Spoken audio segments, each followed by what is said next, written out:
name is Nancy Roberts, and I'm an economics professor at Arizona State University. Today, I want to talk about trade and restrictions on free trade, and furthermore, restrictions in a specific way where we restrict free trade using quotas rather than tariffs. And in a previous video, we looked at this same graph here where I have a domestic demand, domestic supply. The closed economy price is $30 and the closed quantity is 400 units.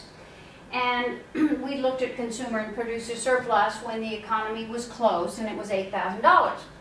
Then the next thing I did was I said, well, what if we introduce free trade?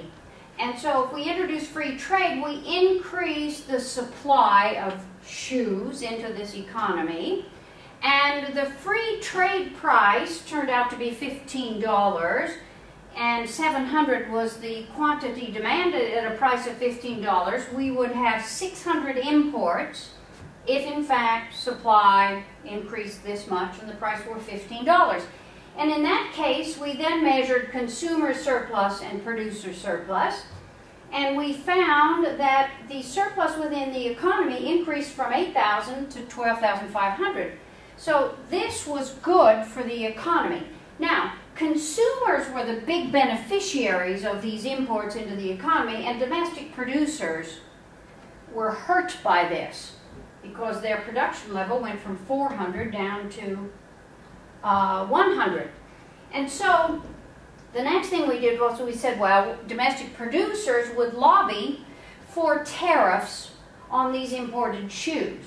And so if this was the supply, the free trade supply, if domestic producers convinced the legislature to impose a tariff or a tax on these imported shoes, then what it would just do is raise the cost. These foreign producers could bring in shoes, but they'd have to pay the government $5 every time they brought in a new pair of shoes, which in essence would raise the supply curve this much, which would decrease the supply. The new price would be $20, and 600 would be demanded, and 200 would be produced domestically. So what we would have is now 400 imports instead of 600 with free trade.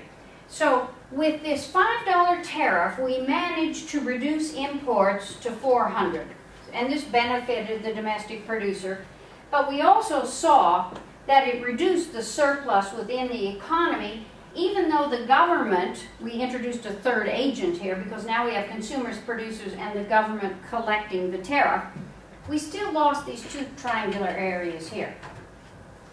Now what I want to do is explain another technique to reduce imports into the domestic economy, but we're not going to impose a tariff or a tax. What we're going to do is we're going to set a quota. We're going to tell these foreign producers of shoes, you can import shoes into the domestic economy, but you can only import a certain number. We're setting a quota.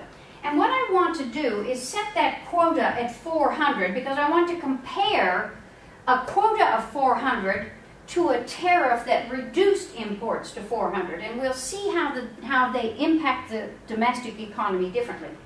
So, if this is free trade, and we tell these foreign shoe manufacturers, you can only import 400 of these shoes into the economy, then in essence what we're doing is we're taking this domestic supply curve and we're shifting it out by 400.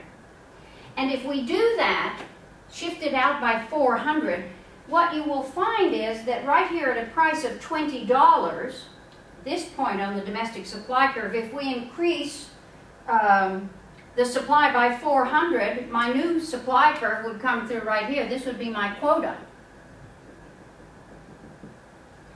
So, taking the domestic supply curve and adding 400 units to it at every price, this is my new, I'll call it S prime. And you will notice the price is the same, $20. 600 would be demanded, 400 of those would be imports. The price would be $20.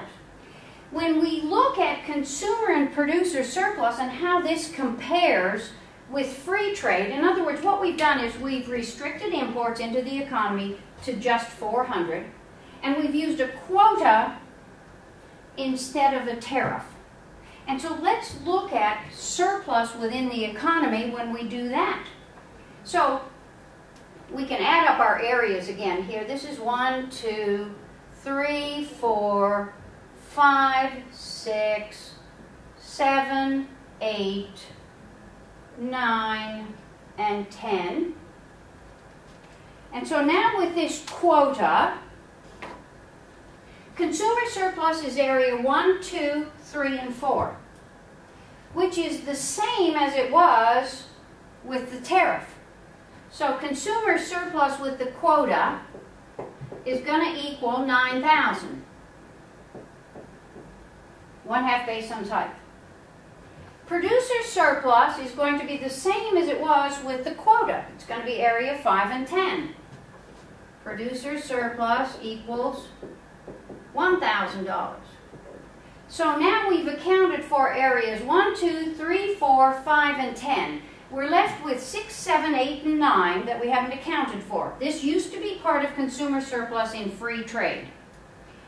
When we restrict imports using this quota method, the government doesn't collect a tariff.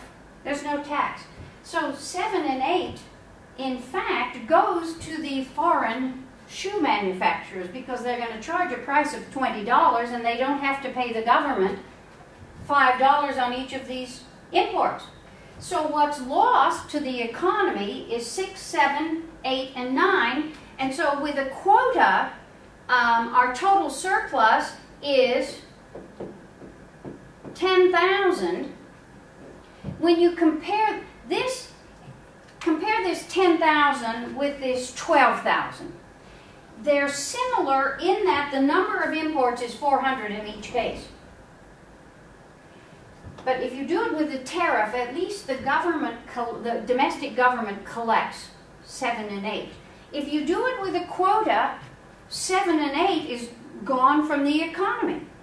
So if your choice is restrict imports to a certain number using a tariff or using a quota, from the domestic economy's perspective, a tariff is preferable. That just means the government, in essence, picks up some money. In the case of the quota, the government doesn't. One more thing we should say about free trade, and when we think about trade, we often think about domestic producers because there are going to be jobs lost. If you bring in foreign shoes, domestic shoemakers are going to be hurt. And so a lot of people want to defend protectionism on the basis of protecting American jobs. That's why it's often called protectionism. But you know, if we have free trade goes both ways, imports and exports. So if we allow other countries to import into our country, then we would expect those other countries to allow us to export into their country. And what happens is, yes, there are jobs lost in this domestic economy when imports come in, but if you will remember the graph we did, I'll just draw it small up here, supply, demand. If we export to the rest of the world, when the economy was closed, this is how much we would produce, Q star. But if the domestic economy exports wheat to the rest of the world, then our production level is going to increase this much.